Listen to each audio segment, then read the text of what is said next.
because nothing interesting ever happens to us. Stop being so boring, Rick. Oh, that's nice, isn't it? That's very nice. Coming from someone as boring as you. Look, can you two guys stop hassling each other? I'm getting really bored with it, all right? Yeah, that was perfect. You could do better than us because we don't have no real pattern of flight here. We're a bird of many feathers. We could let's just start.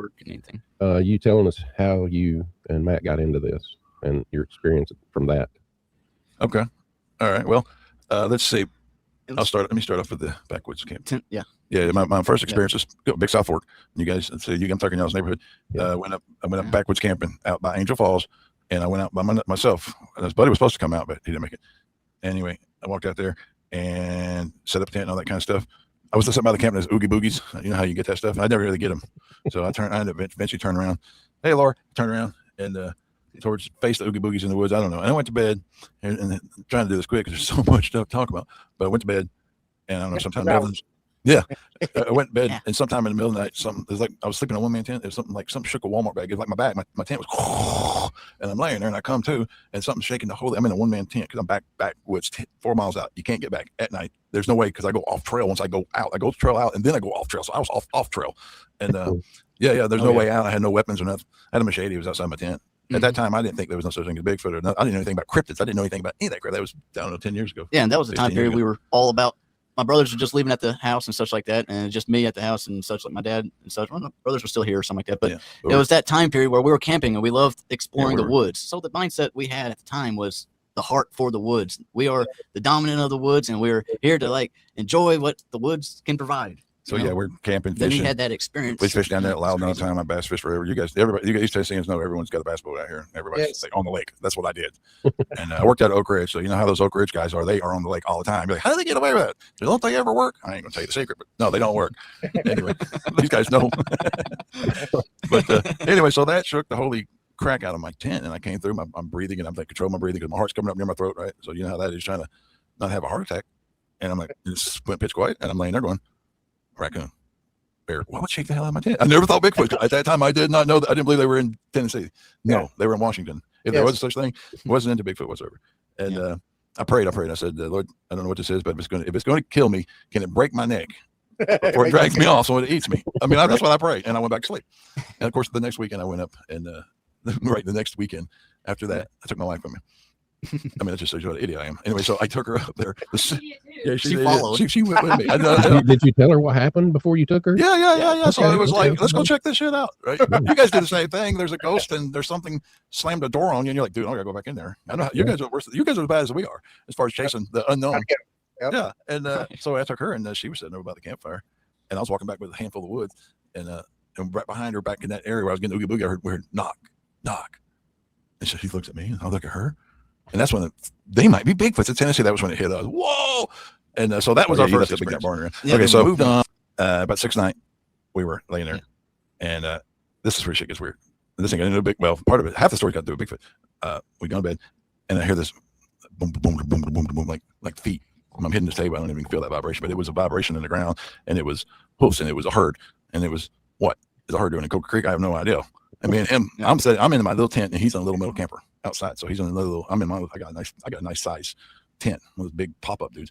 And so I set up, and I'm sitting on my cot, and it's getting louder, and it's louder, and you boom, boom. It's just feeling heavier and heavier as closer it gets. And all you hear is boom. You hear the sound of the thunder. I called it a herd of buffalo. We called it. We always called it a ghost of buffalo. That's what we called it for a long time. Yeah, because there was a lot of weight that was being put on the ground to fill it through the ground, and then there was no snorting, no snuffing, no nothing. So it was like a quiet herd that ran by. Right. So what happened was, I'm looking at my tent. I'm waiting for him to come in. At this point, I'm starting to think I'm going to die because the tent. It's one of those fear things. Because I was in Turkey and I boar hunted, and I've had boar run at me, and I'm about ready to climb a tree a few times and if this were boar, or any kind of herd, you're going to die, especially buffalo. I don't know what they were doing there, but anyway, as they were coming, my heart came up again. I'm watching the tent. I'm just watching the tent. I'm getting ready to see the tent come in on me. I'm watching it and waiting to die. And what happened was, it seems like it came, and then it was like over my head, and then it passed. And so I'm calmed down. I'm getting my heart straightened out. I don't even have a chance to say something to man out the window, because then this is when I hear coming up Coca Creek, doosh, doosh, doosh, doosh, tush, coming up the creek. And I'm sitting there going, no, what the hell is this? And we've been there 6 nights. Remember, we've been there 6 nights. They were chasing some hounds. Hounds were chasing deers throughout the week. Yeah, they were chasing hounds, and hounds were playing with them. As far as we know, that one. So he comes, this dude, and the water's up to our knees. This dude's clearing it. He's making good strides, and he just jogs past us. And we're, I don't know, 5 foot, 10 foot from the center of the creek, probably to our tent. Mm-hmm. And so when he ran back, that's when I said out the window to Matt, I said, did you hear that? Know what I said? Yeah, you said, did you hear that? And I said, did you hear the herd? And you're like, no. Did you hear what we just heard? Was that 2 feet? And I said, yes, that was 2 feet. Because I moved on past the herd that fast. Because I was like, quickly. That was 2 feet. Because I mean, you know what I'm saying? You've been told all your life. I have never seen a Bigfoot. Now he has. They were the dog. We call him Earl because Earl. He was the lead dog. He was the loudest one, and we named him Earl for good reason. The first one you hear. That's my middle name, Earl. Earl? Is it Earl? Oh, You can bend that as a coon, dude. Because I mean, Earl. And so they've been running. And Earl was one. Earl was running up and down, splish splashing. And at one point, we both heard Earl get kicked. Because then, that was the first time it run up. And now I'm like, don't get in. You're not going to. He could tell you the details. I can tell you the whole entire detail. But they was like, I don't know how many times they came up and down the creek, and then there was a bunch that got together, and they ran, and he heard them run, and they got in formation, and they run back up and run back down. And at one time this is Coker Creek, man. This is right down there in Coker Creek, dude, right? And then one time I heard this dog get kicked. I knew he got kicked. I heard him go, and he just and he shut up, and then it went quiet, and then I noticed that the dog was not barking up the creek, for example. I'm not sure if he went up or down, but he was barking. It's like they picked him up and then took him to the other part of the creek, and then he was barking down. I'm like, how in the world did he do that? So I mean, there was the stuff we're still trying to figure out, because I was in the tent and he was in his camper, so we never stepped out to, Now there's a little Airbnb that was 200 or 300 feet down the path, and the next morning we went and talked to them, and they were like, yeah, we were out with our guns because we didn't know what they were like, what the hell was going on last night? We're like, we have no idea. Stuff was running. They were saying there's dogs running up now. There's a lot of other shit going on, right? So they were tuned into on the craziness. All the dogs came back but one. And so they were looking for it, and they tracked it with the GPS, and they had found it under some brush, had been covered up with its head crushed in. Head crushed in, right? Got into it, didn't it? Like it went cold.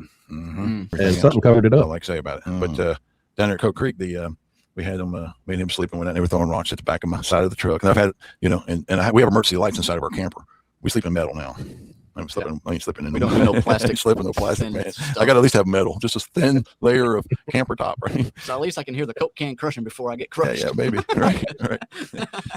Oh man. Right.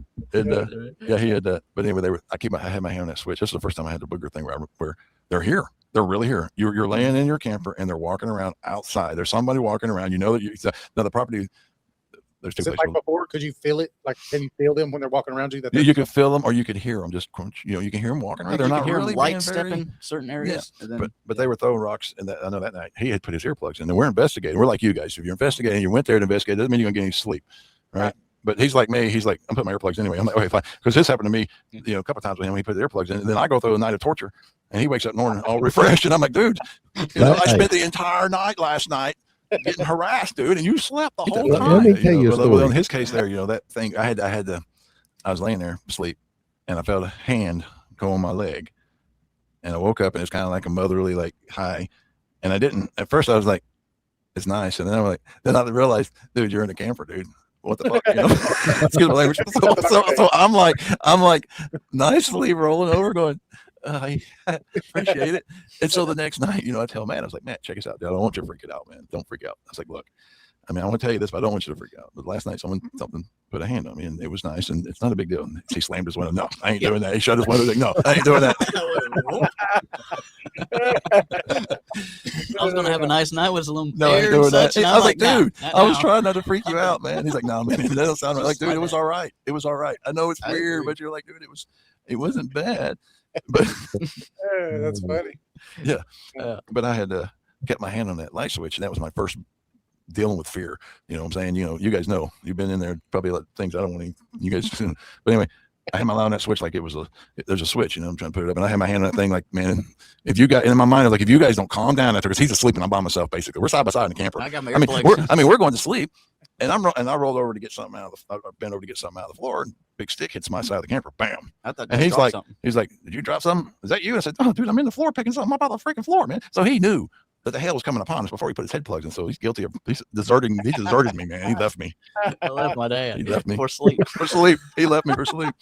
And Jeez, Matthew. but anyway, so that night I held that light switch because they were getting rambunctious, man. It's really crazy, man. It's think you can deal with these things and think you can when we were way back in National Forest at that time. A buddy of mine in Coker Creek's got access to one of them those Fed posts. His property's back behind it, so I have to unlock that federal post and drive back there. And so that's what I love about it. I'm like, we're really in the deep of this stuff. And so anyway, I'm kind of going down the track of boogers because that was my first actually being able to handle that fear. And then I'm going to jump over to last week. We went to Kentucky, and we haven't had it. We haven't run the boogers in years, and we camp a lot. So it ain't like every time you go out, you're going to run into anything. We put out apples. So, I mean, you could take years to have any experiences. And so we were in Kentucky last week and went to bed. Everything's good. And they started throwing rocks at my truck, bouncing off the top. Ding, ding, ding. And I've got 7-hour video up on YouTube, just so you can sit there and listen to some old dude fart, snore, and listen to rocks all night. That's exactly all I did, man. I was like, whoa. But the fear thing was I was kind of like, at first I had he had 9mm. I had his 9mm and left him with his 22. So I did a choice. That was a good choice. He did a good one. That was a good choice. And can run. Yeah. He had the 22. Yeah, he's smart, he's faster. And so it started throwing rock, ding, ding, ding, ding. And I went through this fear thing at first, like, because it started getting, it sounded like hell. They're throwing a shitload, right? And I'm starting to go, dude, what if we're going to get the hell out of here? I'm starting to go into that fear mode. And I'm like, dude, that's why you're here. You're investigating, man. This is investigation. Well, you volunteered to come out here in the woods in the middle of nowhere, where there's no one for probably, 50 miles, 100 miles from us. So, suck it up, buttercup. Get your microphone on, get your camera out, right? I mean, you guys know exactly what I'm talking about. So I got my little 4K. I got a little GoPro, and I turned that on. Had 5 batteries charged, locked and loaded. Because you guys are like me, locked and loaded. I carry a backpack that has like 5 cameras, a throwaway camera, 3 disposable cameras. I don't, and microphones, I just have it all. Especially if I go in the woods, I got so much equipment burning all the time. And anyway, I shot 40 gigabytes that night on that GoPro. And it's just me sleeping, really, and snoring, farting, but you can hear ding, ding, ding, ding, ding, ding, ding, ding, ding. And I hit all night long. But I got past that fear part and started laughing and saying, that's all you got? That's hilarious. And I started laughing and playing, and they were throwing more and more. And it was a hoot. And I'm just like, I wake up and go, wow, and started enjoying it. So I turned a bad trip into a bad trip. I mean, good trip, right? Turned a bad trip too. Because I'm like, dude, you're already here. They're going to get you. They would already got you. You know what I'm saying? And next morning I got up on a video and I got out my camera because I heard rocks roll and I got audio and I got my camera. It's just looked like little worm turds. Like, dude, that ain't what they threw. But I had absolutely no evidence that ever happened except with audio. So anyway, that's the booger. That's where we're at on boogers right now. But now the weirdest trail cam experience I got is when the Bigfoot moved my trail cam one time. Me and him we were down at the falls. That's why I love talking to you guys, because you guys know what our territory, man. This is what is so cool. We were down at the falls. We were painting for gold, and we were coming up the hill. And in the back of my truck, the cooler was splashing around. It's packed with stuff. So I asked Matt to go back there and realign the cooler because splashing water out. And we had a pan, a black pan that had gold specks in it, and he set it on the road. So he climbed in there to work, and he left us sitting there on the side of the stinking road. All right, so we go all the way up to my buddy's, which is in town, back over that way. And we get up there, and my buddy comes out, and we're like, hey, that's from the gold. Daggum, we have 2 black pans, and we have one, the other one's gone. We looked through everything, and that's when we realized, oh, dude, when you stopped, he's like, yeah, set on the side of the road. Like, okay, well, we're going back down to the falls in the morning. The chance of anyone being there is almost nothing because no one goes there. And so me and him, next morning, we said, okay, cool. So we packed up, and we went down there, and it wasn't on the road. It was like some bitch. But also, I had forgot a trail cam, a little square one. And anyway, we get down there, and it's sitting on the ground facing down.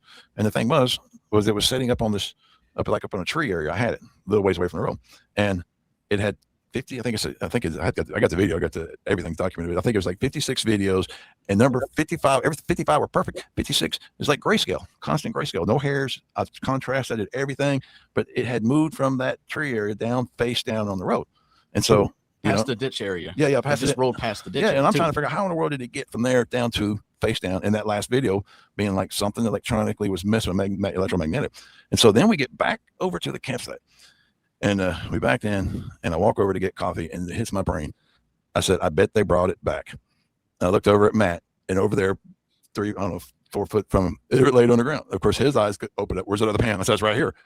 And me and him were like, holy shit, they brought it back. And here's the cool stuff. You guys, like, down there on that road, it had pine needles in it. Where we were camping up on my buddy's property, there's no trees above us. We had no pine needles on our property, on our area. So they had brought it back. When we went down there to get it, they brought it back because we backed up and it was sitting right there. Not only that, but they did not spill any gold. That's a long track, and you guys know how rough that neighborhood is. That's a long track. Not only did it track all the way back up there, didn't spill no gold. It had them teeny little pine needles from where it sat out there on that road that night. So we were like, holy cow! That was really, really, that was a mind blower, right? But like I said, that's just one of those things that blew our minds. And I tell people all the time that go Bigfoot, and I was like, dude, just carry a pocket knife and drop it on the ground. Do stuff. I mean, How to Hunt Steve, he's had his knife returned. I mean, it's funny, but I tell people take a quarter and just throw it out in the woods. And you go home, day on your porch, and you go, what the hell? And that's what that's what blows people's mind, right? Because that stuff happens.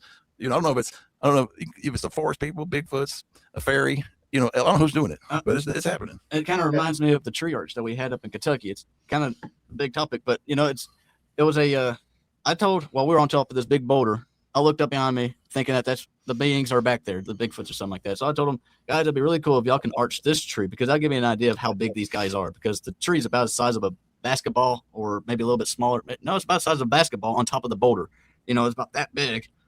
And it was a huge tree. Still big tree. And it was such a big tree that I couldn't even, I couldn't be able to climb it and I couldn't even arch it myself. The one beside it, I would have been able to, but that one was the Pacific one that I couldn't. So I was like, it'd be really awesome if y'all could arch this tree because it'll look very cool, in front of this boulder too, having a big old tree arch. So, well, we did it. And it was like, I don't know, a week or a month later, we came back and there it was. They arched the tree in front of that boulder, just perfectly stiff, touching the side of the road. And you try to pick up the tree and move it. And those leaves did not move. They were solid. That whole tree arch. Yeah, see, there's a tree there, and there he is walking over to it. Give you an idea, dude. They arched this. Can you believe that? This blew our freaking minds, man.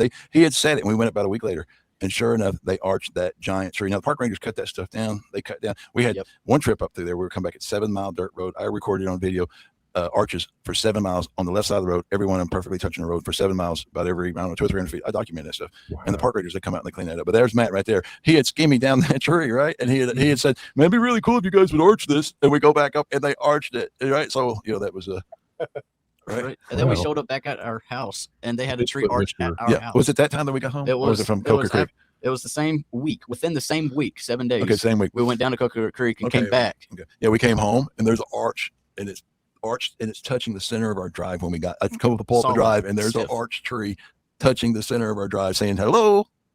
Right. Sounds like you got some kind of connection to these things. I don't know what it is. Yes.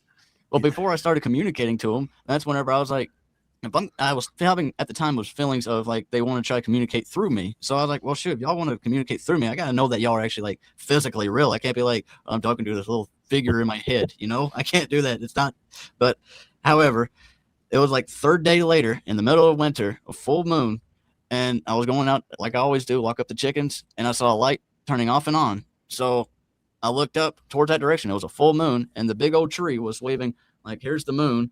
The tree was right here, naturally standing. Well, it was all the way right here, all the way right here. It's a huge tree. It's a huge. It's huge. And that guy was up in there. And he did it about 7 times till I stopped counting. Look like he said hair hanging out. He had hair down his arm. Man, he was hanging up in a tree, saying, "Here I am, buddy. Call me if you want." I was like, call me anytime. Call me. So you got sick and came in the house, right? Your stomach said, "No, I can't. I can't do this right now." And you I had several thoughts. I was like, "How can I make this absorbed. like more real? Can I go inside and get my phone?" I'm like, I can't do that now because he's already walking down the hill. Oh, I'm walking down the hill. That'll terrify me even more. Yeah, he was coming down from the tree. But historically, we've done some research. Historically, I'm trying to. Yeah. My great grandfather German was up near that park, but Big Ridge, up at Big Ridge. Our relatives were up there. But you guys know our last name, so you know where I'm talking about. Anyway, our relatives are up there, right? And they're buried in that lake underneath North Dam. Yeah, underneath. Okay, anyway, anyway, my uncle or my great grandfather's name was John, and he was out there. And what happened was there was a Bigfoot that was like standing beside a tree or something, and it fell down or it was doing something. And John laughed at the Bigfoot, and they eventually shook hands, and so. They was actually then, and that was 40s, right? They were working with the hairy people in the woods. They weren't called Bigfoot, they were just called hairy people. And then I'm Cherokee. My grandma's Cherokee. We're strong Cherokee. And then my grandparents, they would put food out for they called them like the woods people. They didn't call them Bigfoot. There was no such thing as the Bigfoot until about 60s or whatever, 65, 70, whatever. And so and then we had went up and we found out we had 2 owls come in and got around bunches, but they get really excited because he talks to Bigfoot, so we found they get really excited because we're the family. They know our family, so they're excited and they're rambunctious, and we get like, holy crap, we're like a little peep, with a bunch of mother hens running around. We're just freaking out most of the time trying to cope with it. But yeah, there is definitely some relationship as far as blood and family, location. Yeah. Called them, man. Mm-mm. I'm still like, it's number one thing that the first thing he ever gave me, the first thoughts was mind your business. And he described what business is. Your business is family. You can go to work for another person's family, but you have to mind their business, which is their family. But you have to still mind your own business. Your business is your family and whoever you deal with and whoever you help out in your family hole. Whoever you give food to, that's your family. Right. Yeah. It's always been the same with them. Trust God, trust spirit, and that's how we roll with them, because that's the way they roll. At least the ones that we know, and I do know people that have horrible experiences, because just like every human, there's plenty of abused humans. There's plenty of abused Bigfoots that are not good to deal with. But it's pretty cool. He gets, and I can tell because a lot of times he gets the chills. Those are like truth bumps. I call them truth bumps. People get the truth bumps. They know it. They just, ooh, I felt that. That's true. You get that. Or I'm getting hot thinking about. That's another one. You get hot all of a sudden. You realize my intuition is kicking through. And I say everyone's a seer because everyone's got intuition. And a lot of people are like, I don't know about this. Your grandma has the intuition. You know when it's time. You know when it's time to leave a party. You know when it's time to go home. You know when it's. You know these things that we do all have. It just most everything. Like you could smell before the rain comes. And some people got stabbed. I said, this is cool. Looks like a squatchy place. So we're going to do research. So we're going to put out trail cams. And me and him went down this path. He went left. I went right. And we were going down that path. I got the oogie boogies. He got the oogie boogies. And we came back out. Yeah, we knew something was wrong when we were out there. We felt like there was just something watching. Both of us kind of got our butts moving and come back, which we did last. Now that happened, I don't know, 3 or 4 years ago. Now, last weekend, we went up there and he burnt tobacco because he felt like he needed to go back and work on that area. And then we got trouble by the fairies. The fairies like, stay on the trails, guys. Don't step on my stay off the white mushrooms. Stay off the white mushrooms. So anyway, that's another story. That was from last weekend. That's the first time ever he connected to the fairies. They were there. When you were younger, did the fairies give you that mushroom you ate? Good Lord, that thing got I think he was just experimental. He might have been. It was probably given to me by that dang snake or something. For all so we get back. So we decided, okay, we put our trail camps out, and we're gonna haul back. And we're not going back. We're gonna go back and we go up on this mountain where you can't get back. It's really rocky. And we set up a camp. We sat there and ate, and we went to bed. And I woke up, I had to go out. And I was standing there and I was peeing, and I got this knife from Turkey, and I was admiring it in my hand and stuff. And I had Oogie Boogie, so I remember I turned towards that Oogie Boogie stuff, and I was peeing. And anyway, I held my knife up in the air, and I was like, "Don't mess with us," which was probably a bad idea. Tell something not to mess with. I don't know. I'm like starting to think. I'm starting to see all the patterns that really got us. The most horrifying event we've ever had was that night. And so the trail cams, Dad holding the knife, saying, "Don't fuck with us." The kind of attitude I had, because I was like, "Don't mess with us." I didn't have a gun. He had a 22 pea shooter maybe at that time. Yeah, I did. For squirrels at the time, we had bad squirrel problem at the time. Yeah. So anyway, I set the metal knife back down in the metal pan, and I walked up to go and I saw these red eyes over there, and I had a red LED light. I've got one of those that's tactical, so it's only red unless you try to go white, which is a very good one because I don't want to go white, and you don't want to go white. So I'm looking at it, I'm going up and down, and I can see that red eyes are close together. I thought, well, interesting, there's something there. Possum, deer, that's what I was thinking. And I went and got in. I told him, hey, there's something out there, red eyes. I was trying to mess with him, right? But I'm like, I don't know, probably a possum, whatever. Anyway, we fell asleep. It wasn't too long ago. That same noise came like on my tent. The trees above us just going, and it's just like something is in the trees, and they are shaking the holy hell out of it. I remember it shaking so hard they were knocking. Dad doesn't remember the knocks. I remember the knocks. I was just trying to hold my shit together, buddy. And so you were like, agree. So I'm like, I woke. I'm like, do you hear that? And what'd you say? I said, let me take my earplugs out. I forgot. I have earplugs in again. We're investigating. He snores, guys. Yeah, I do snore. I got video proof of that. Not well enough. Oh, you're talking about snore. Yeah, I can get a chainsaw going. A few more pounds, I can rip it.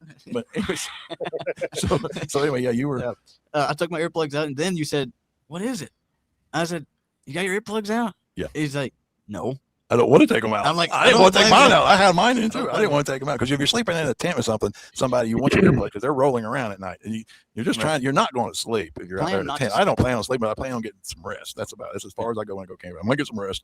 Yeah. And so anyway, we took our earplugs out, and that thing sat there and just wholly held the trees. Me and him. We were talking for a while. Yeah. And that it had to been at least 5 minutes, man, because how long it was. And we were talking, and I remember telling you, it sounds like trees over there, just 20 yards away from us. Okay, Something. I'm just trying to remember. Well, so I'm trying to give you the feeling of the situation because my heart's come up again, and I think we're going to die again. I don't even know what. Something's going to jump on us. I have no idea. But we pissed off something in the woods, obviously, and my heart come up, and I'm just trying to breathe, trying to control my breathing, trying to calm down. I realized, man, I was so adrenalized, dude. It was time to fight, at the same time run.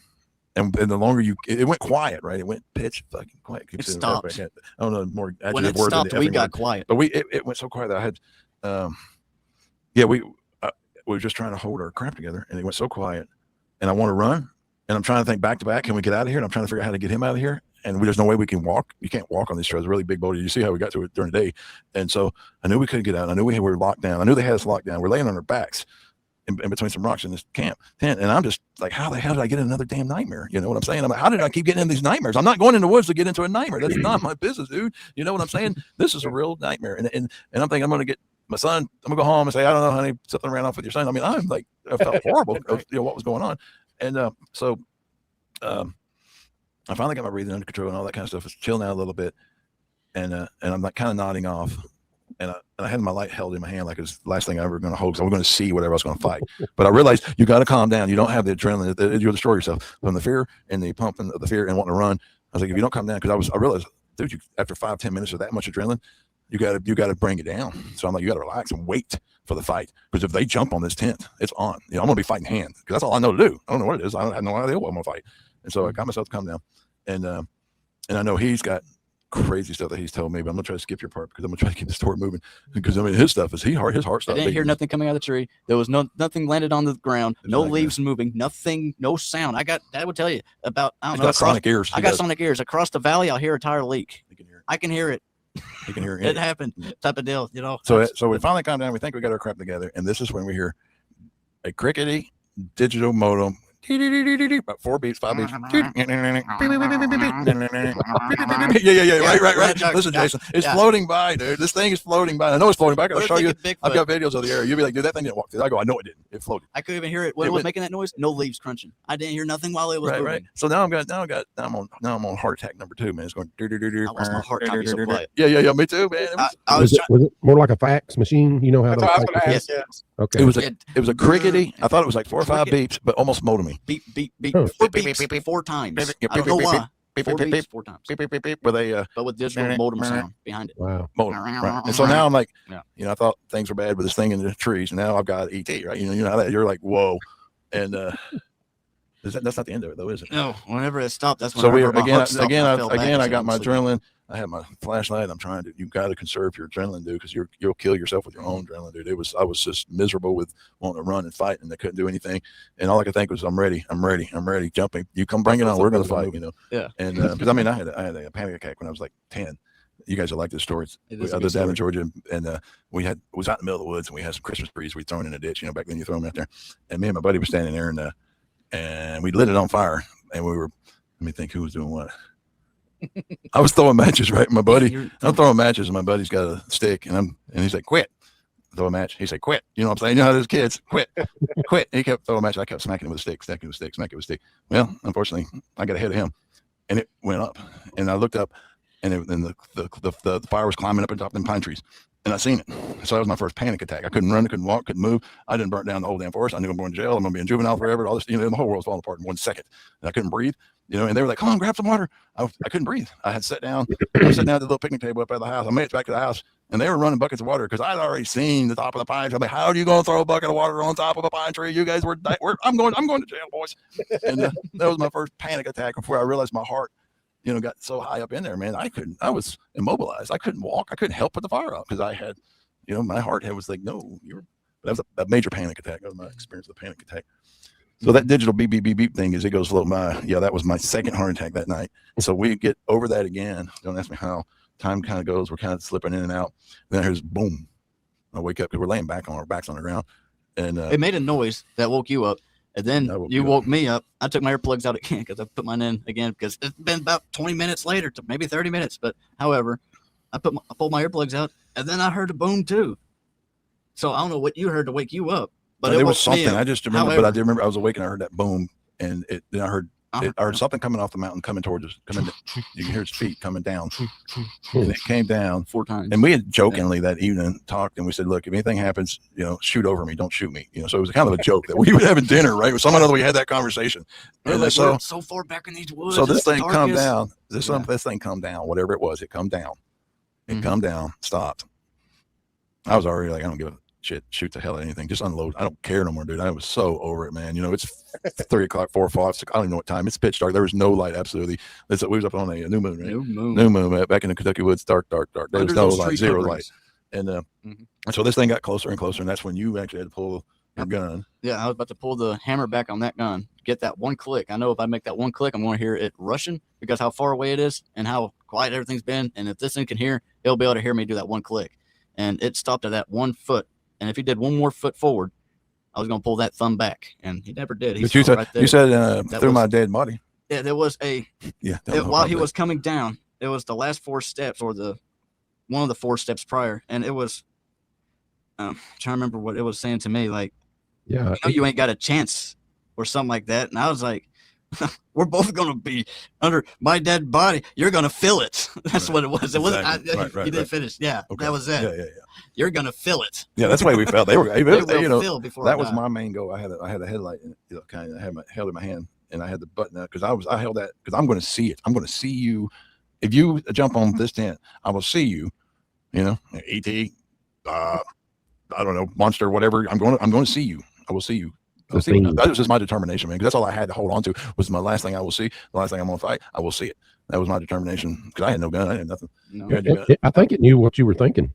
I mean, right. And we really wasn't into. I hadn't really found out he talked to trees and everything else till after that. It was a slow period, man, of kind of all this stuff coming together and starting to see what was going on. And there was, like I said, there's a lot more that we have found out just because he does talk to Bigfoot and other people. So. Well, it just goes because Bigfoot stuff is real. It's like, what else is not real? I mean, my whole life, it's always been kind of like in school. I used to saw like shadow people, not really shadow people. For me, I was able to see color of the dress and such. See-through people is what you can call them, and kids that just walks around the corner, I go check and they're not there and such. So I had a lot of that type of experience going on and and I try to cut all that off. Well, I mean, he's the kind of kid that saw ghost in school, right? I had this one tree. Later on, he's like, "I'm gonna pull this muscovine off." And the tree's like, "Yeah, I appreciate it." And so we're hanging there pulling the muscovine, and the tree's laughing, and he's telling us what the tree's doing. The tree's laughing. I said, "You're not pulling hard enough." And then I started realizing, dude, this dude. See, he's never been an exaggerator. He's not that kind of person. He's never told stories, And I'm like, from what he was telling us, and then there was another tree we sat down and talked to, and then another tree we sat down and talked to, and we sat down and talked to a tree up here. It was told us the China wall is actually them big notches. That used to be like a part of a gear system. They used to be a train, man. They used to travel goods up and down through that thing. This tree up here in the woods told us. But anyway, so I realized, dude, this guy, he's legit because he can't lie that good. You know what I'm saying? People can't lie that good. You just can't. And he's my kid, so I was like, wow. And then it wasn't after that. The trees, I believe the trees are the ones that the network I'm talking about is the wood wide web. That's the mycelium, the trees, and that's where the whole knowing is. If you're on this planet and you get into that intuition, that comes from that network. The wood wide web is what I'm calling it. And I think he connected. And the trees seem like the ones that give you access to that comms or that communication to that network. And he got access to it. And then after the trees let you in, then you could talk to the Bigfoots, and then you could see and talk to the other forest people. And I seen him. Because after that was when the Bigfoot thing came on, and then that's when we met a giant, and George came on. His name was George. He's back on this family up near the North Pole. You know what I'm saying?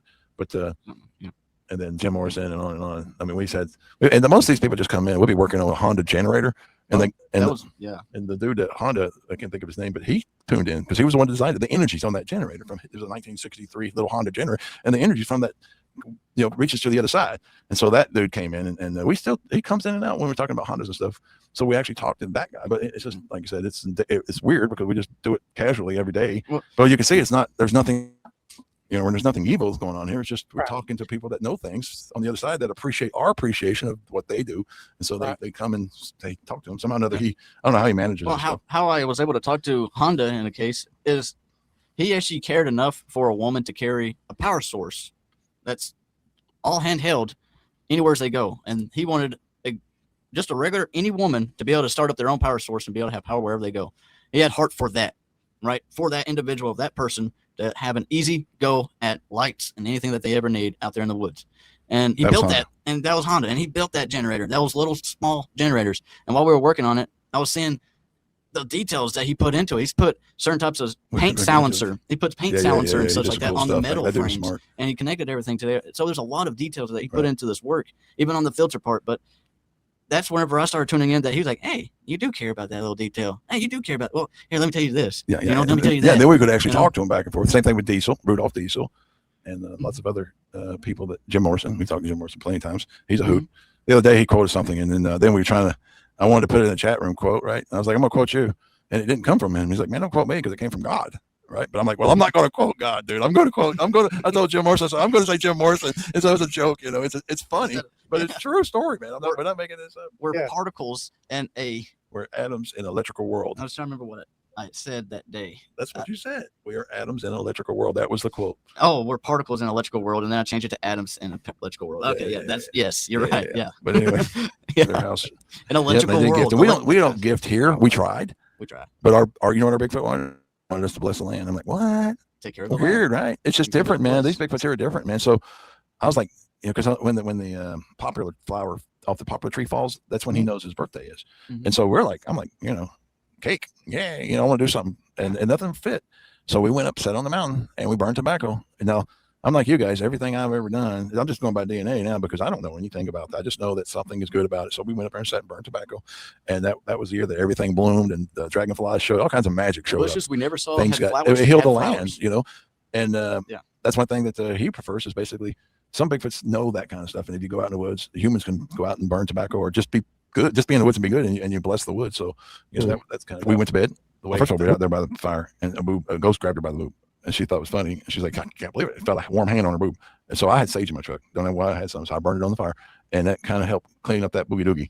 Because I was like, nope, no ghost can grab my wife by the boob. No, that's not cool. The oogie boogies. Yeah, the oogie boogies. We call it, or I call it the heebie-jeebies. The heebie-jeebies, yeah. And, so anyway, we go to bed, and it's cold. We had a bunch of blankets. I had the propane heater. I turned it all the way up, and we're sleeping. And I hear, and she's over there, and you guys can relate to this stuff but she's shaking, man. She's shivering. I can almost hear her teeth. Yeah, right. And I'm thinking, if she's full enough not to get up and get a blanket, I don't care. I just had that attitude at that moment. Anyway, a little bit later, I woke up and she's still cold. So I was like, I woke her up. She said, "This is Tina. Yes, close to Maggie Valley, North Carolina." Anyway, so she just come in and chat. Cool. So anyway, she pushed. I woke her up, and she went from this is the what? I was like, "You're freezing." I just listened to you go, "You're freezing cold." She's like, "Huh? No, I'm fine." And I'm like, "Holy crap!" Right? I wish I recorded it because she was freaking cold as crap. She said, "Oh, what you talking about?" And so I'm like, well, that was because she was something had possessed her or something, man. Because I mean, I don't know how that happens. You guys have probably heard that one before. That was my first in that one. And but I'll continue. You tell me what you think, because the other part of that is, so I go to sleep, and this white head comes through the camper where the foot top area coming up where my foot were laying, and I kicked at it like in my dreams, right? This white head come through the camper, just like a white head whoop, coming through, and I in the spirit world because I was a dream. I didn't actually kick. I mean, I jumped on the blankets. You know how it is when you kick in a dream and you jump. I did that, and but still, I'm like, when you have a dream and you're actually in the camper, you're actually where the dream. That's where I go. I don't know if that was a dream. I think that might be. Something was trying to come in, and so that's down there at Hot Springs. That place is oogie boogie, man. It needs to be investigating. This is I don't know, a year or so ago because it's just crazy dream. I was dreaming. I was sleeping, and I remember something poking me in the heart, dude, like a knife. I felt it, right? I was asleep, and I felt like if you took this pen, I got a pen, right? And I just touched I felt, but it was a sharp knife. I felt it, right? I felt this, and I don't know what happened, but I kicked or whatever. I can't remember, but I next morning was talking to you about it, and then you had seen what happened. Yeah, I was on the other side. This is a cool story, man. Tell me what happened. It was the same type of dream. It's just a different room. He was in a different room. It's beyond because he was talking about it, and that's what messed me up. Like, no way that happened. Next morning, we were in the same dream. Yeah. What I saw was Dad's in a white room.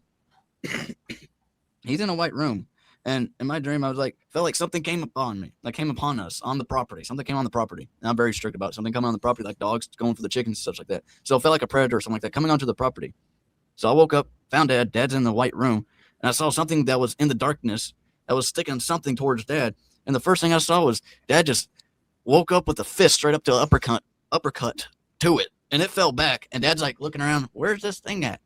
And I see that thing getting dragged off in the shadows. I'm like, oh, whatever it was, you knock it out, and it's getting pulled out of here, and judgment's been done. That's what it felt like. I was like, I couldn't do nothing. I swear, dude, I felt, done. yeah, and that's the thing is, I felt a knife on my heart. Dude. Something was trying to kill me in the spirit world. They actually came with a knife, and I felt that sharp point, dude. And I know something happened, but I felt that point. I still feel it as I talk. I feel the energy. They were trying to kill me, man. I don't know if they were going to do it in spirit somehow or another. They were going to stab me, but he had stabbed me. And it was at that time we were working with some people that were doing some weird things, and I think it was them that were doing. We don't know what they were doing, but anyway, I'm so happy that I knocked the hell out of them. And Matt said that they were dragging off that old dude. And I was like, yeah, I won one in the spirit world, right? It tripped me up because I was like, I was going to put a hammer on him too because he tried to touch my dad. I was about ready for it really tackle this thing because I already know there's a predator. I come up with the right hook, and he's already getting drugged up. I'm like, and he took all the fun. Yeah, I just knocked that dude out. Just took it all the way. This was two different dreams. I mean, he had the same dream you had, but you was in a different room. He coming, yeah, same night. Same night. The next morning, I was like, dude, I don't know what happened last night, but I felt this sharp knife against my heart, like something was trying to kill me or something. It was a weird dream, and that's the only parts I had to it. And that's when he was like, dude, he's freaking out. He's like, oh man, I saw that shit. I seen it all. Yeah, I saw that shit. Part. You come up with the right hook and knock that dude out, dude. And he said, I was like, where's he at? It was like Dad's skirt just popped up with a full punch, and boom. Yeah. It's crazy. And we did. Hey, that person, they did go dark for a while after that one. I was like, I got him, buddy. I got him. I knew who they were. They went dark. And I was like, dude, because they had you know why they went dark? Because they had a black freaking eye. Oh, he did have a black eye. That person had a black eye in real life, dude. So don't screw around, right? You know, these people doing this remote viewing and stuff. You know, hey, you better watch it. I mean, we had a friend that was, she was a medium, and she viewed, and she's a good friend, and I wish she would come into the light, but a lot of people are seers, but they won't talk. They're still in fear, which means they're on the wrong side of the fence. You got to step out. You got to step a good trip. You got to step into the light, people. Everyone's got to step into the light. You choose it now. don't stay in the dark forever. But anyway, she remote viewed. I was out in the hot tub, right? I was at my little hot tub room, and I felt it. I felt someone, and I knew it. I just knew it. It's a knowing. I trust my knowing. Yep. And so I was pissed. I think I used the name of Jesus, whatever. I was like, don't you're bound for this. Don't you ever do that crap. I was pissed because she's a friend of mine. I don't expect if you were going to say I'm going to remote view you. I'd be like, okay, as long as you let me know. That was to me that was a trespass. That was a trespass period. So she got trespassed. Anyway, I walked in the house. I walked in, and Matt was sitting on the couch, and I said something to him like, "Dude, I don't know what just fucking happened." And he goes, "Well, I'm gonna say her name. I'll call her Linda." Linda just said, "What did she say?" She said, Jim blocked me. Jim blocked me is what she said in the text message and something else. What did she say? And well, I won't be talking to you no more. And good, have a good life, or good talking to you. And never talked to her since. Yeah, never talked to her one time after that. But she violated we all have an internal guide we follow it. It says you don't do stuff like that. But anyway, she did. Unannounced. And but I came in the house in a way where it's like protruding. But how can you make that stuff? Because I came in the house and he's like, I just got a message from Linda. She's like, your dad blocked me and I'm out and good luck with it and goodbye and whatever. And that was it. We never talked to her a single time. I knew it. I was like, well, girl, you crossed me. You don't do stuff like that. I know these people can remote view. I don't know how to do it, but I know people can do it.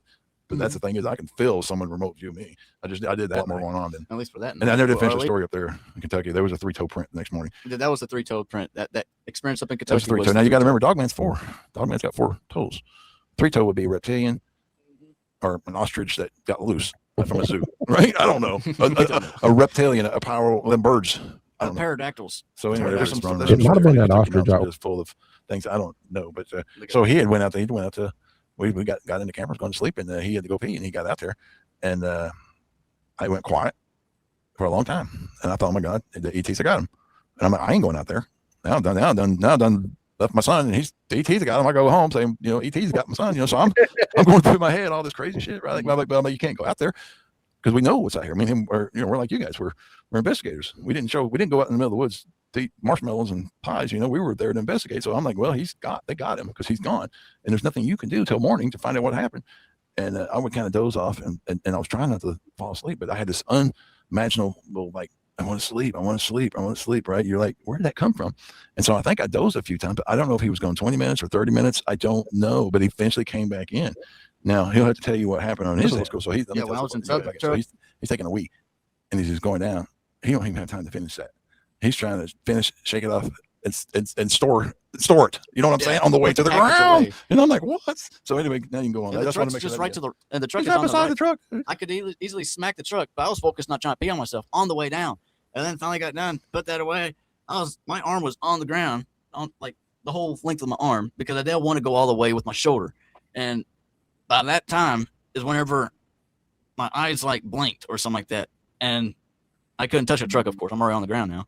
And a flash of light of my eyes inside me went straight up. And then I came back down and I opened my eyes just like a blink like that. And I'm like, dang gun it. I don't know if my shoulder actually was on the ground. And that's what messed me up, because if my shoulder, my head was just barely touching on the ground, that's enough for me to say I got abducted. I'm like, dang it. I was just right on the very edge. To finding out. So he got snatched out. He flew out of his body. I guess that's what my happens. spirit probably got out of it before my body got in trouble. But when I did get out of the truck, I checked my surroundings with my light, even turned on the light for a second, turned it back off. I made sure my area was clear. We know that's true because we've talked to the chickens where the chicken hawk is taking his head off. A couple of chickens. They've actually walked up and talked to us after they died. We got one right now that's walking around. Actually, the body's in the fridge. It's a different chicken we haven't talked to. Well, you did. She came to visit us in the garage the other day. But that chicken hawk right before God grabs the spirit out of a body before that. They don't let him go through that. I mean, you might experience. I know a guy that had a car wreck and died, but he had to feel some of that pain because of what he was thinking. He needed some of that pain. But an example of that chicken, but before the chicken hawk ripped his head off, the spirit was ripped out of there so fast that never felt it. In that case, you got popped out, and we don't know. We lost. I don't know. Like I said, it wasn't more than 10, 15, 20 minutes. It was more. At that point, I can't tell you. It was an hour, half an hour, whatever. And I can't tell you if I was wearing my little necklace or not at that time. I don't remember. Yeah. And that would have helped me to recognize if I got abducted or not. Because if I had the chain on, then maybe they might have not got them to abduct me, which would have been more time possibly. Or if I didn't have it on, it would have been like he did abduct me. Something like that. So yeah. So I'll tell you what's funny is with the experiences of people being abducted from UFOs or whatever. A lot of researchers are starting to show where it's really similar to the old tales of people being abducted by fairies. And so I mean very similar to missing time. I mean just all kinds of things are so similar about the experiences. And then it comes back to what the guy was talking to you about the metal. Well, fairies don't like iron. You can't have iron on your body at all. So that's why people used to carry iron on them or wear iron bracelets and stuff like that, was to ward off the fairies. Interesting. Now that's very interesting. You brought that up because this past time, that area that I came down and was peeing and got supposed abducted or something like that. This time around, there was a fairy thing with the mushrooms in that same spot. There was a lot of mushrooms, those type of mushrooms that they told me not to step on, and there was a lot right in that spot where I was peeing many years ago. It could have been fairy abduction. I've never heard of such thing. Never heard that. And at that time, we've been talking because I was driving. Matt was on the passenger side, so I said, "Hey, Matt, what's that? We're sitting in a red light. I'm like, what do you think that? What's that cedar tree got to say? We talk to trees just because we're bored." And at that time, there was a leprechaun. Well, he came in as a leprechaun because, dang on it, it was like green looking, and then he just jumped like a ball of green energy right onto the windowsill. And he looked at me, "Take this. This is yours." It was a box. I'm like, he just pretty much threw it on my lap. I'm like, my hand. I'm like, okay, I got this box now, Dad, from this leprechaun from this 8-door tree. Yeah. And so we don't know. Look at what does that tree got for me today? So he shared that box with some of his psychic friends, and they're like, "Man, say all that thing." A lot of people are like, it's like a Joker box. It's a trickster box. I agree. Well, there's a lot of tools. There's a lot of cool tricks in there. There's a lot of like lighters. Those are tricksters. I mean, how the heck did I get a fire out of this? That's trickster energy, right? But he had smoke. But we have been on lives and stuff where things were weird. He might be doing it this time where he'll be getting his little box and he puts up mirrors and he's figured out how to use he's a little lower leprechaun now, but he's figured out how to use things in that box. I don't ever talk about it. I just remember actually I don't know if you probably know where Creek Road is. It runs by this creek near us. Anyway, my son was coming home with his buddy, and they were heading towards our house, and they were doing stuff that was going to get them in trouble that night. But what happened was my oldest brother. Yeah, what happened was the guy driving the car would tell you that something drove them off the road and around and pushed them off the road and around a telephone pole. And he was looking through the window, and it had big giant red eyes, and it was amber dust. It was straight through the window when they did it. So it freaked him out for years. But at the time, he didn't know it was a Bigfoot that did it. But when he got through talking to Scott, we found out who that was. And that Bigfoot got in big trouble because they're not supposed to interfere. Even with his own clan. Yeah, they're not supposed to interfere with us humans. You know what I'm saying? They're not. Let things roll. Don't be doing that. But in that case, something bad was either going to happen to you because he was coming here they were partying and they had some kids that had some bad intentions. Something bad was going to happen. But anyway, that's the craziest thing, right? We took us years to put all that story together to figure out what happened that night. But that poor kid, he had nightmares forever until we finally told him what it was, and it was for his good, because he, my son was mad at him saying, "Why did you wreck my truck?" And he's like, "Dude, I wasn't even driving. I got pushed, man. And then there's this face in my window, man. I'm like, what the hell?" And they get thrown up on this curve, and there's a telephone pole there, and they don't hit it. Even the guy that came and told it was like, how in the world did this truck get here? And we're like, we don't know, because it was at night when they did it. But his Bigfoot actually moved them off the road and put them and parked the truck so they couldn't go nowhere, because something that was going to happen in the future that evening. Yeah, right. And that's right here, the Bigfoot. Yeah. Anyway, yeah, right. Blackie was a Bigfoot that they knew that raped a girl down there, and that county covered it all up. That girl actually gave birth to that child, and all that stuff, and all got covered. She got put in a psycho hole, all that stuff.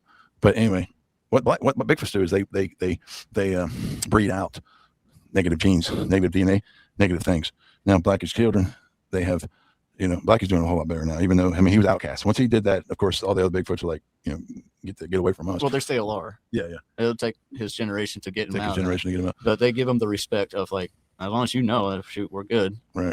But yeah, like you're saying, it's not as bad as the beginning, but it is. Yeah, but he's had to be ostracized or whatever, and then now his children have been raised kind of with us. Some of the children out here with the families of the Bigfoots we know here. So, or can you don't think you'll get that information anywhere else? Yep, gave birth. She left that part out. Yep. And she told the story. Yes, she did, but she talked to us. We've had her right here. So yeah, we know her. Yeah, we know James Carter, and yep. And because that there was a physical birth that took place, that's why the other Bigfoots were like, dude, you did such a mark on that bloodline. We got to stay away from you because you're the beginning of that head of that bloodline. That makes it harder for them. So no, that's why there's a big disdain going on between the Bigfoots with him. Okay, let's do it. Because man, I would kill me if I don't get that past you, man. It was 1,802. Okay, so 1,802. Okay, I overestimated a lot. Okay, Lost Sea, dude. Let's get to it. Let's do this Lost Sea, man. Let's get on. Let me shoot this Lost Sea. All right, check this out, guys. This is going to blow your mind. That's to the Bigfoot's rejuvenation. That is true too. That's we're just telling you why the government's wanting to figure out why Bigfoots regenerate. Okay, anyway, we're going there. Lost Sea. We were buying scrap batteries up here at the scrap yard up here, Nobles Metals in Oak Ridge, and we were making delivery down in Georgia, and we were down near Coca Creek area, and then we stopped there at that parking lot, at the Lost Sea parking lot. We'd be sitting there, and that's how you started talking to some Rangers. There's Rangers down there. The military sent Rangers down there 30-something years ago. They won't die. They're at this place that we're telling you about. So we get to talking to those Rangers, and there's a whole bunch. It's like down there they experience 5 minutes of total chaos. The Bigfoots go there for vacation. They take their kids before they're 2 weeks old to this place to break them from fear. But anyway, 5 minutes of hell to total peace and quiet for who knows how long, and then bam, it breaks out 5 minutes of hell where these creatures are down there and they're like rip each other's arms off and stuff, but everything regenerates and beat each other with it. It's like death and life and rejuvenation. I didn't recognize what's going on. It might be like a death and life and rejuvenation. So you have to kill yourself to rejuvenate yourself with the algae. It's right. That type of feeling. I feel. So let me give you more specifics, more factual things instead of all of our theories. Yeah. Okay. So he had gotten talking to those Rangers. Now we know about the Rangers. They are actually finally getting together. There's actually two battalions down there. We thought there was only one. They thought there was one. One of the guys ran to another one, thought he was dead because he saw himself, and then there was another soldier, and the soldier's like, "What the hell?" But anyway, long story. They're down there, and that's just a side thing to talk about. There is about 3 miles down underneath Lost Sea. Underneath, I mean, we were just down there a few months ago on the little boat ride. You know what I'm saying? But about underneath that, there's a cave walk entrance in. Probably I don't know how many miles that is, but anyway, 7 miles cave. I believe it's. I don't know if I should say this. I'm going to give out every information because I'm already considered the most craziest person on earth. I might as well just tell. If anybody finds it, please let us know. We'll come too. There's no reason to. There's no reason to spill everything. I try to tell everyone, man. I want people. I want these. I keep begging remote viewers. Go check it out. Go check it out. I guess they're probably afraid. I don't know why they're afraid. I don't think the government's guarding it. They've got, like I said, they've got 2 platoons down there, and two 15-man platoons. 15-man platoons. They've been down there for 30-something years. And there's about like half of them that got half of 15 and half of 15 that died or something happened to them. They don't know what happened to the others. So they did a lot of. You got to go into that, and there's a cave that takes you down to that area, right? And the way it works, you can see this bubbler. This is like in a wine. And what happened? Yeah, like in a wine bubbler, it has water in it across here, and what happens is it seals off, and that's what that one lady's talking about. Above and below, you got to go. And so those divers, what they did was they dove and they went up underneath and they came into that area because it's a pure area. That place, it's got algae and it heals anything. It regenerates you from death. It's got everything in that place. And but what happens when they got over? They dropped the rope, dude. They can't go back at this point there unless someone like Matt or me. Cannon Spring, I think it's a Cannon Spring. You look it up, and they just got a grant for $53,000. And I've been trying to get. I did a public records request on it. And they're going. I'm like, how are you going to spend $53,000 on a building over a spring? What is it? There's something really smelly about this whole situation as far because, and they want. I asked them. I want to go in and record it. I want to get a video of the place. They will not allow cameras in. They will not allow the public in. Cannon Springs, Sweetwater. Check it out. You cannot get in that place. And it's just a building. If you go look at Google Maps, you'll be like, what is this? It's just a covered building, dude. It's a round building. And it's not even 20 by 20. It's ridiculous. But anyway, inside there's water. And what happens is they got in. Now, if me and Matt go, for example, we'll go through. Hopefully don't drop the rope because you can't find your way back because you come back to this side. Anyway, that's how it physically works. Arcane says, look like I need to go for a walk back there. This place is legit in my backyard. No joke. See, I'm looking for a way to get there and get back up into that because in the future, I used to run East Tennessee caves forever. But that was I ran it for years. And then my business was trading black market caves. If you had a private cave, I would trade your private cave. That was my business. I don't do public caves. I mean, I do, but it's for family entertainment. I know where some of the best private caves are. That's what I did. And so I'm a big caver. I have all my equipment. I've got all my ropes. I got everything to do everything with. And so, I got a feeling in my future, I'm going to be making a rescue mission into that place. The thing is, and so you also got to know that the government knows they've lost 30 men. Where they at? Where'd they go? I mean, that's somewhere just documented somewhere. They're there still. They're just now getting back together as basically men because of the experiences they've gone through. Can they ever come back up the surface? I don't know. I don't think they know because they've been there so long. But the thing is would you want to stay there or you would never die? So, I mean, I feel bad for the guys because they really are in a bad situation. Oh, they're about 5 extra years in front of me. So it must be about 35 years ago. Yeah, right. Right by then. Yeah, we've been talking for 5 years almost now, 3 or 4 years. Yeah, we've been talking about it for that long. Yeah, so we're about getting there. 34, 35 going on it, Ain't nothing we've kept. I mean, I'm a blabbermouth, man, and I tell people stuff because, I mean, nothing's ever, you know what I'm saying? No secrets here. Yeah, my wife says, I'm a Gemini. I talk, dude. And you guys see me come on your chat, and you're like, dude, this is just talks all the dang time. Even in the chat room, he'll be typing. Yeah. Just like, but I ain't got no agenda besides truth, man. You know what I'm saying? I believe, I want everyone to know everything because we don't need to continue still living in the dark ages. Right. There you go, guys.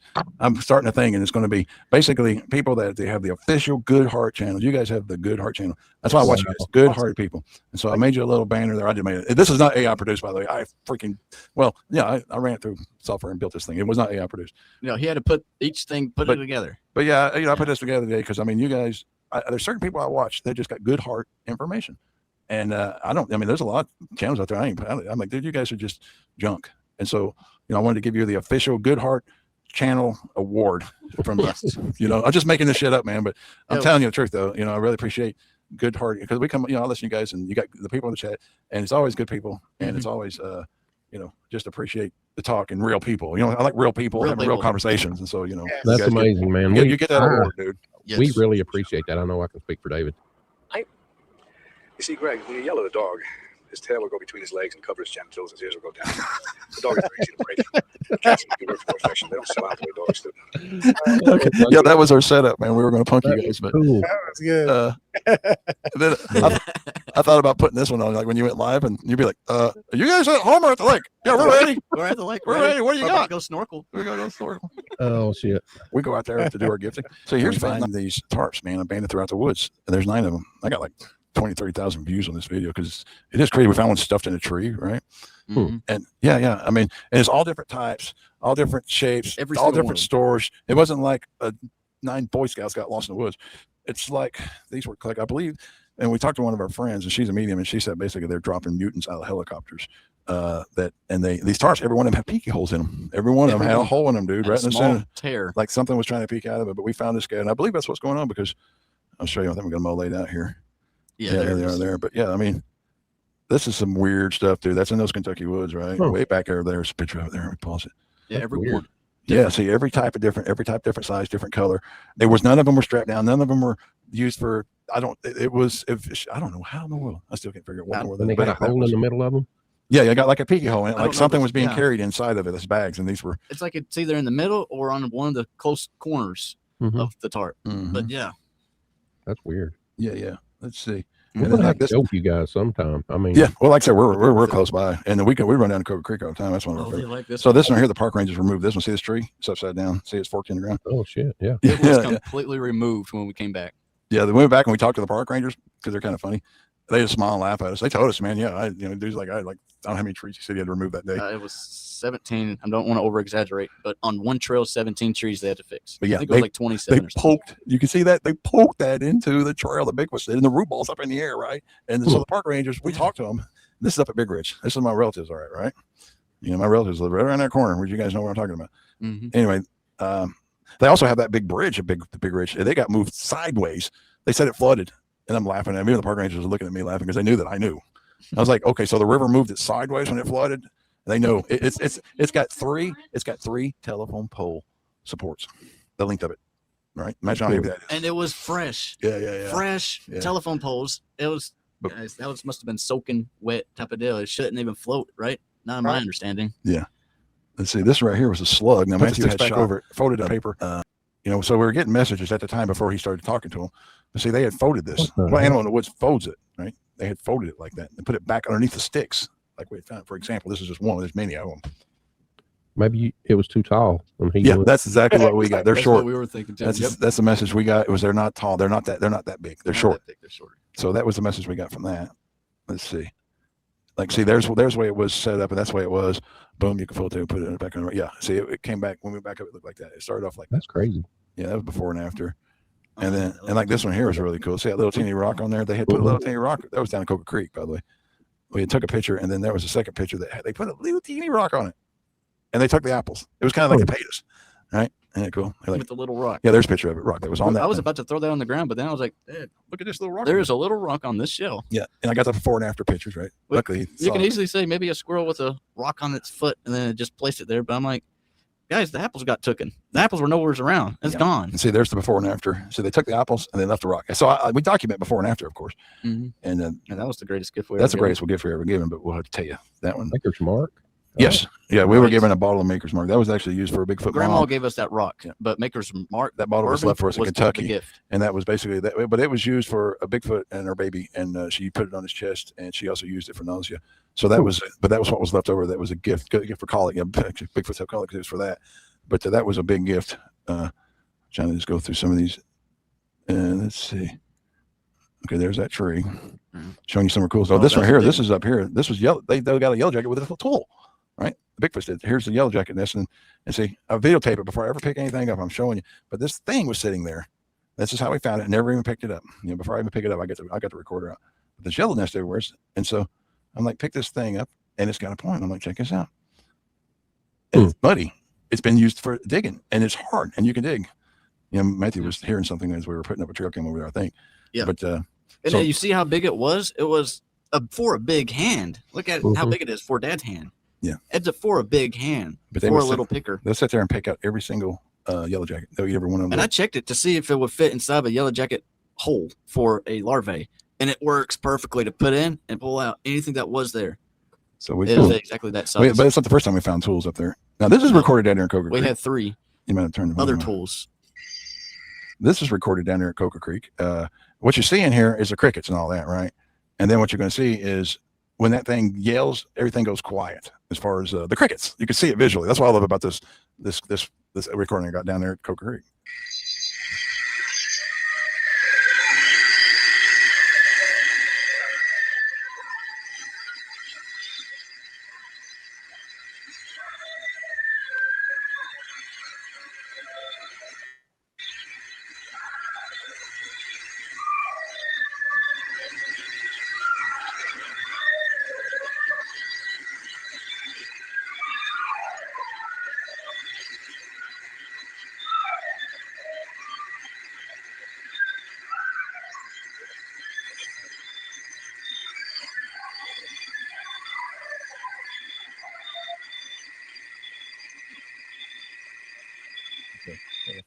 Okay, so that was before. Let me pause that. That was before I had my sonic ear that I got now, but that was just a recording I got from that. I got the same recorder that David's got.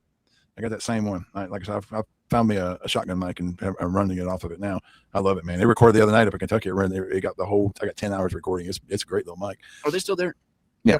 Yeah, okay, just want to clarify. Cool. And but if you were able to see farther to the right, you'll see that the sound slowly comes. It cut off the crickets, right? I've never seen it like that, but it cut the crickets off. And like I said, if you see the whole slide, you'll see that it does come back. It just they like, dude, I don't know what that was. Even the bugs, like, man, I'm cooling out. That's that tree that they arched that we were telling you about, which blew our minds, man. That was really exciting. And then we came back and the park rangers cut it down because they don't want anybody to see anything cool. Did that. Yeah. Possible. And when they did cut it, that log was still, that tree was still hard on that one log I was standing on in that video. I think we got the picture of us when we came home. There's an arch on the drive. But yeah, that's me. That's him shaking it up there, just showing you where it's touching the drive. How solid it is. That's me shaking it, trying to pick it up. You know, it's supernatural because who's going to bend a tree, dude? Again when I got to you guys are saying no tree. You know, we couldn't even make that stuff. This was that screw. That's a picture of that screw that we took out. I just put it inside the hole, kind of just hand tight, but it was all the way in. Yeah, he looked in the hole and he finds a nut later on. And okay, I'm gonna. Okay, so let me go through. That was later on. All right, that was the bullet hole. We looked at that a second ago. Found the nut in the hole. Oh, then they found the washer. It's got a picture of the washer. Then see, then he found they'd stuck the washer in the hole. So it's kind of it's a form of communication, right? Mm-hmm. I mean, the turkey and the squirrel will never be together, but they can play together. And the Bigfoot and humans, I don't think will ever be together, but they can play together. It's just play. What else is there? What else can what can two races of beings do besides play? That's the way I see it. Let's see here. Moving forward. Okay, this was him and his this thing. They photoed the sun out, man. They found it that was the sun picture, and they photoed the sun. And they definitely are night people.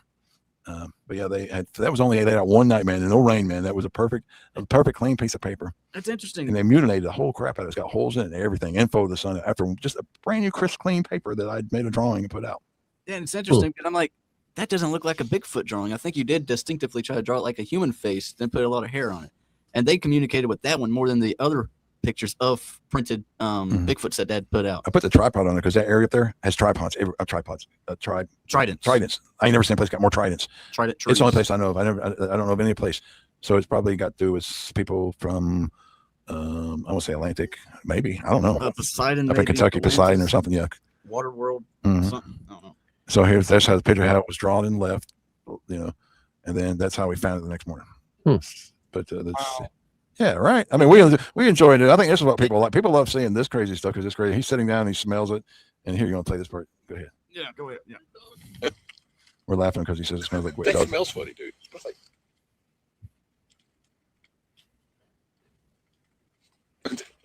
What is it? It smells funny. It does smell funny. Wet dog. Smell that right there. Wet dog. Wet dog.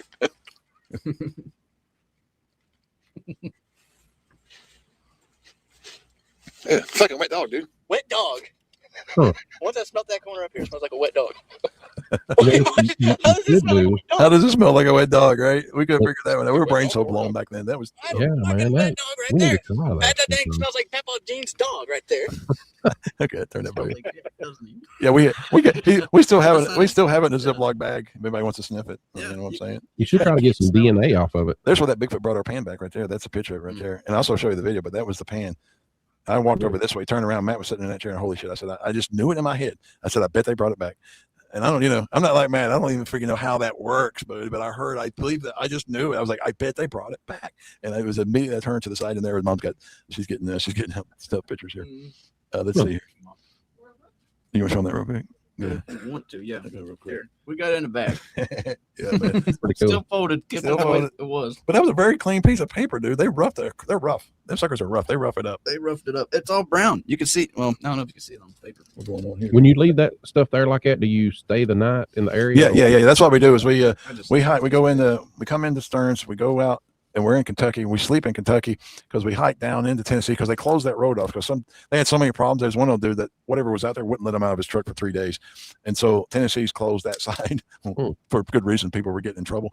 And so we hike into Tennessee, deeper into our place that we found where these trees are all growing bold and the electromagnetic stuff. And your camera, you'll be recording and you'll get this vibration like in video. And so that's how we found this place. And then it's got a bunch of burial mounds. And so that's where we burn tobacco.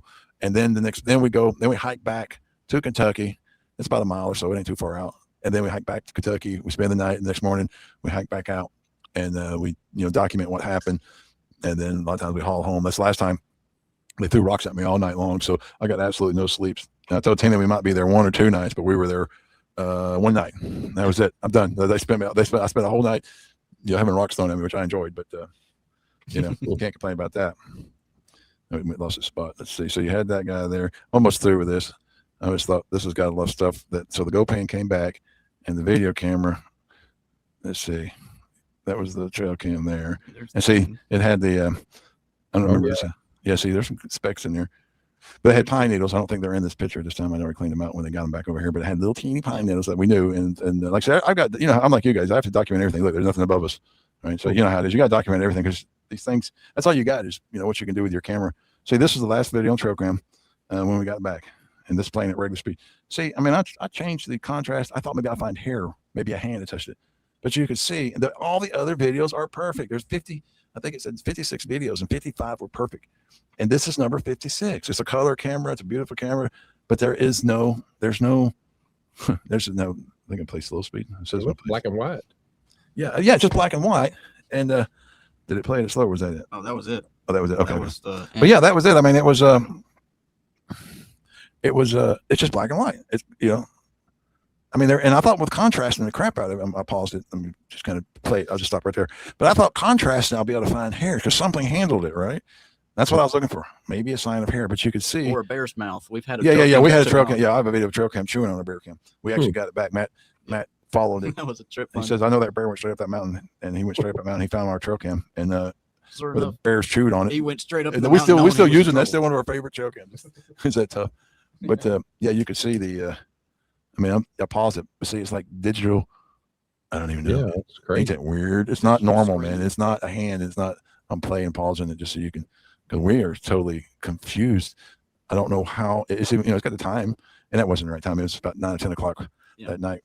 Well, because we know I could see I used it as a security camera. We put them out on our sites, when we're out on our trail sites, and when we camp somewhere, we put the camera on our camper and our equipment so that if we go somewhere, we know what's going on. We put the IRF light towards the campsite to try to deter them from coming into the campsite. Is what we were thinking at the time, because we were thinking they're predators at the time too. Because we're going back. There is predators out there, so you guys might as well plan on. There is things out there that there is ETs and other things. There is nasty things in the woods. And Bigfoot might be one of those that are trying to get you not abducted and try to chase you away from the scenarios. Sometimes something like that could happen. And, I'd love to get in there and get a come back with a vial, or what do you call it, test tube, right? Yeah. Some of that algae, right? Come back and say, here. I'll be walking. Everybody think I'm Jesus, man. Here, come here. I'm gonna put a dot on your forehead, dude. You're healed, man. I'm gonna be charging $19.95 per drop, dude. Benny Hinn. You're healed. You seen Benny Hinn, right? The TKB, Benny Hinn. Yeah, where you get people on top of the head and yeah. You're healed, brother. I'll be healed. He prays over this rag. And he sends it to you for like $50, and you're healed. Right.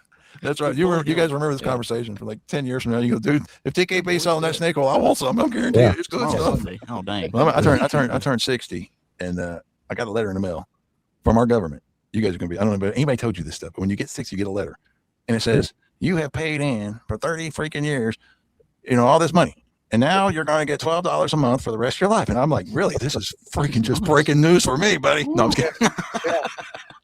I can give me an extra. One time the government remembered me.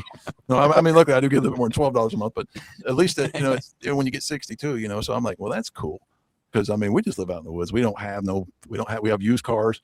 We have we're not, dude, we ain't got no money. We grow pumpkins and try to feed our chickens. I mean, we're not even city people. We're totally hillbillies. Yeah, a piece of plastic, whatever. We loaded it down with worms, so we took it off, set it down. The chickens were like, what is this, and they come in, pick one, pick another one, run off with that one, chase that chicken.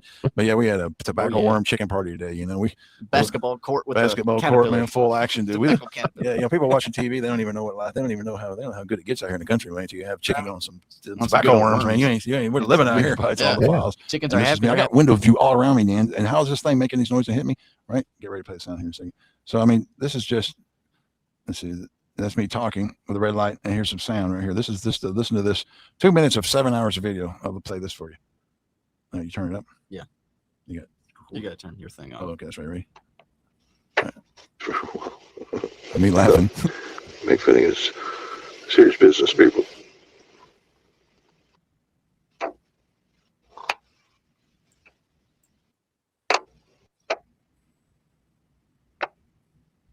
Was that rocks?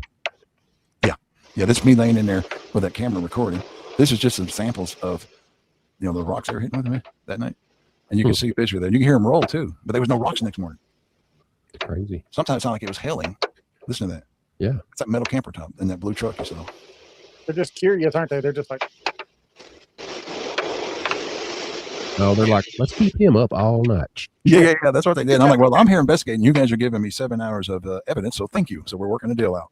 You harass me, and I get evidence. So cool. I prove you exist, and you aggravate me for it. But you can see we got some rock and roll. I mean, they wake me up, and I'd be like, I thought it was hailing one time, but I look out my window. There's no hail. That's how much it kind of. You can see it's coming up right here. There's a couple more beats here, right there. I mean, they were hitting my sonic ear. I've got recordings of it too. Hear that roll? Yeah. But you hear them freaking roll. So the next morning, I got evidence, right? You guys swear by it. I swear by it. There's nothing. I'll show you. That's me snoring. You think that they come and pick them up once they're done? Well, how could they have to come up while I'm laying there and looking around? Right? They don't make no sense. It's like it never happened, dude. That's what bothers me. That's what I hear here. Didn't happen. And I'm snoring. I'm in the back of that truck snoring, sleeping through this stuff because I'm exhausted. Now, what was that noise? That was me snoring. That's what I'm saying. I was snoring. It was a growl. Yeah, well, like I was saying, there is some EVP stuff in there because I'm like, dude, I hear stuff, but I'm not good at that. I haven't done much of EVP stuff. So here's daylight, and it says it's still going on. If I play it, you can still hear, but during daylight, it's still going on that morning. And then we had, this was my little sonic ear, and they ring that thing, ding. I mean, the total ring is on it, dings, I don't know, maybe 10, 15 over 8 hours. Yeah. But they actually were hitting it with rocks, dude, and so that was my little sonic ear that was out there. But, and then the next morning, there's the next morning. I get out. I'm excited because I'm going to prove. Oh, we got that line. I mean, okay. There's a caterpillar. Still where do you go to stop and spread apart? I got mad at nothing. This is the next morning. Watch. Let's take a look at this video right here. This part. So I get out in the morning. I'm mad. Sounds like a word shit.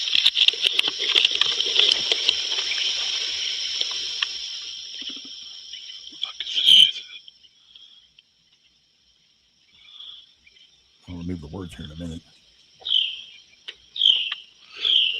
But they should have been rocks on the windshield arms. There's not one single rock. And I couldn't figure out where they were hitting me from. How far off were they throwing? I got 7 hours of nonstop rocks. That never happened. And he gets all them drops. And I get nothing. He gets drops of water, and I get just a flush of water. I don't know. Well, yeah, he got nothing on. He got nothing on his. Nothing. And the sonic ear, I could hear it in the camper, and I'm in the recording. I'm like, oop, I heard him hit the sonic ear. I could hear it while I was in there. I heard him hitting it. I even heard it a couple times from. No, his camper got smacked a couple of times. That's the one that we also had at Coker Creek. This camper, he's got the emergency lights on the side. You got to flip on the lights. And I'll just show you this one little. I'll pick up this one little. It's like worm dirt, literally worm droppings. Right here, watch it smash like pollen. See, look at that. It smashes like pollen. And that was last week up in Kentucky. And I think that's it on that video. Yeah, that's it. Phew. I even covered the rocks in Kentucky, so cool. Done. Yeah. We've done it now, man. We're not going to make it. Oh, my goodness. Man, we're not going to make it. We ain't going to make it. Yeah. We look forward to it. Yeah, thank you. Do you want to give out anything, your information, or do you want to stay? Yeah, since 1995 to my no, I'm just kidding. Tennessee, Kentucky, Big OnlyFans. OnlyFans. TKB OnlyFans. TKB OnlyFans. We can watch. We got Matthew climbing trees in his underwear. See Jim Beardless. $19. See Jim Beardless. Exactly. That's right. I want to show you. We'll show you the episode where we tie Matthew to a tree. You put shaving cream on just to see what happens that night. We kept pay extra for that one though. We catch Sassy Squatch. Yeah, Here she Sassy is. Squatch is coming along. Oh my goodness. Lord.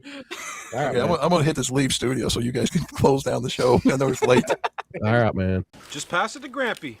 That's a good boy.